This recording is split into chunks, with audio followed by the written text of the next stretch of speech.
Dear children, in economic applications, till now we have been learning about different concepts, the definitions of economics, and about the nature of economics. Today, let us start with a chapter on Indian economics. We are starting with the chapter 10 of your book, that is Economic Infrastructure. Before I discuss with you all what is economic infrastructure, let me discuss the meaning of infrastructure.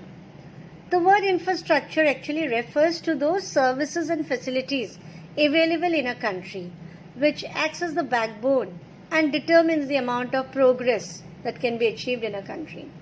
Certain things like roadways, communication system, transport facilities, energy, irrigation facilities, banking facilities, science and technological development, education, training, research, and health and family welfare, housing and civic amenities like water supply, all these determine the quality of not only of the life but also of the amount of progress a country has made or the country will be able to make.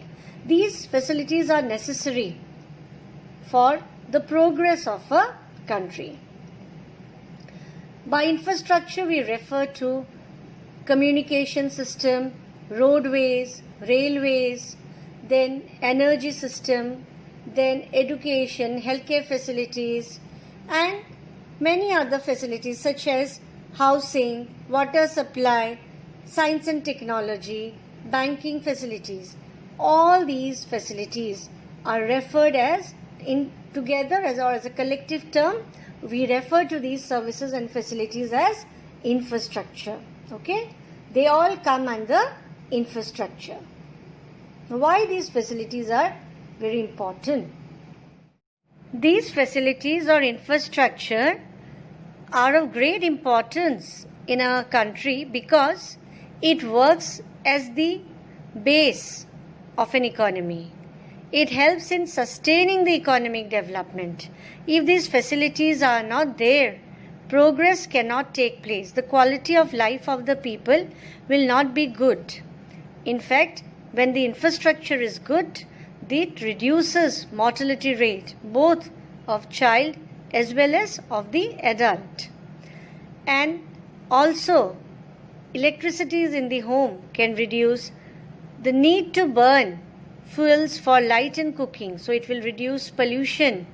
Improvement in transport facilities can expand the access to markets and can lead to better income.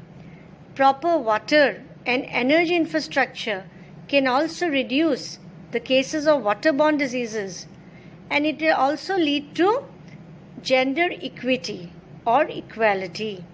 It can also help in reducing poverty and improving the quality of life. These various infrastructure or facilities can be broadly divided into two categories: economic infrastructure and social infrastructure. Now, economic infrastructure refers to those basic facilities and services which directly benefits or directly contributes to the process of production and distribution of an economy, like irrigation, power, transport, and communication facilities are necessary for the production and distribution of goods and services. The various components of economic infrastructure are railways, transport, water transport, air transport or transport facilities, communication, power, irrigation, science and technology, financial institutions means banking sector, coal, oil and gas and postal services. Transport system is one of the main economic infrastructure of the Indian economy. If agriculture and industry are the two most important sector for the development of the country and are considered as body and bones, then transport constitute its nerves. It helps in the movement of people and material.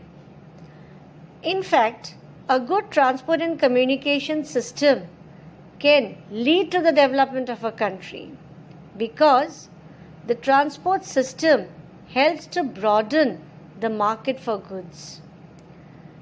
The transport system makes the movement of labor possible from one corner to the other corner of the country.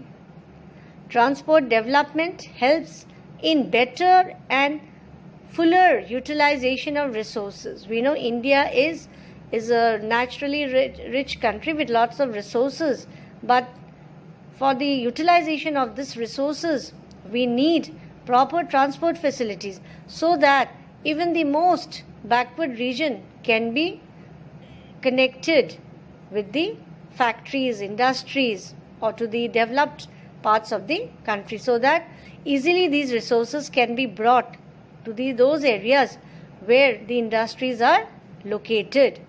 Again, the expansion of transport facilities directly leads to industrialization. If there is no road, if there is no transport facilities, then even if lots of productions take place, even if lot of goods are produced in a particular area, but how will those goods reach the market? A variety of goods and services are made available in India nowadays. Things may be produced in one part of the country, but you can find everything in any part of the country today. Why? How is this possible? It has been made possible by the transport and communication facilities. Systematic expansion of transport and communication facilities help in working properly the forward and the backward linkage effects in the economy. A good transport and communication system can also reduce the cost of production. Markets for both industrial as well as agricultural produce have increased in today's time. Both domestic and international products are available in India. How is it possible? It has been made possible because we have a very good network of transport facilities. The different modes of transport available in India are rail transport, road transport, water transport, and air transport. First, let us discuss railway transport. In India, railways is the most important form of transport system. Indian Railways are Asia's largest and the world's second largest rail network. The first railway line of 24 km long was laid between Mumbai and Thane in 1853. The Indian Railway network is divided into 16 zones, and we have passenger trains as well as goods train. The Indian Railway network has increased by only 18% between 1951 and 2004, but goods transport has increased by 600% and the passenger movement has increased by 400%. The railway engines and coaches are also being manufactured in India. In fact, the Indian railway system is among the very few railway systems of the world that earns a large surplus over the running expenses. This has largely been made possible due to heavy density of traffic and frequent hikes in fares. And Indian Railways nowadays are functioning as a commercial undertaking instead of merely being a public utility service. Yet, the Indian Railways are facing a lot of problems, now, like the problem of overcrowding. There has been less construction of new lines. We need more lines, but the number of lines that have been laid down recently are quite less as the requirement. Demand is more. As a result, there is multiplicity of track. That means the same tracks has to be used by many trains. As a result, in India, the mileage per lakh population is 96 km as against 224 km in the USA and 465 km in Canada. As a result, we are having the problem of overcrowding. There is also a problem of renewal and upgradation of track. As our tracks are very old and outdated, we need new and better tracks in order to avoid any sort of train accidents. Then Indian Railways have around 16 lakh employees. It is the largest employer among all the public or the private sector undertaking. As a result, a large amount of revenue that it earns has to be used in paying the wages of the employees. And so, many a times it is considered as a burden rather than an asset for the country. Also, due to its limited capacity, Indian Railways concentrated on bulk cargo than on carrying essential commodities. So, it has ignored high value and non-bulk sector, and as a result, it has lost valuable revenue.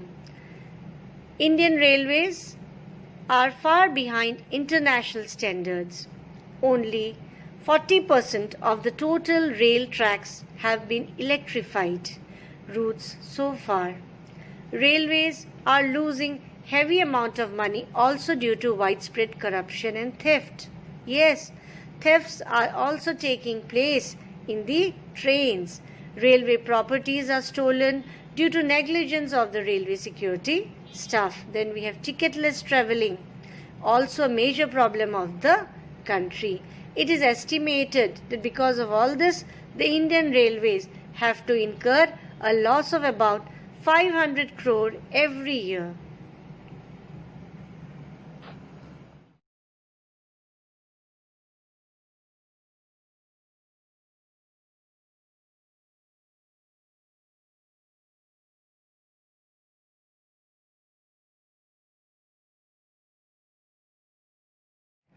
Road transport.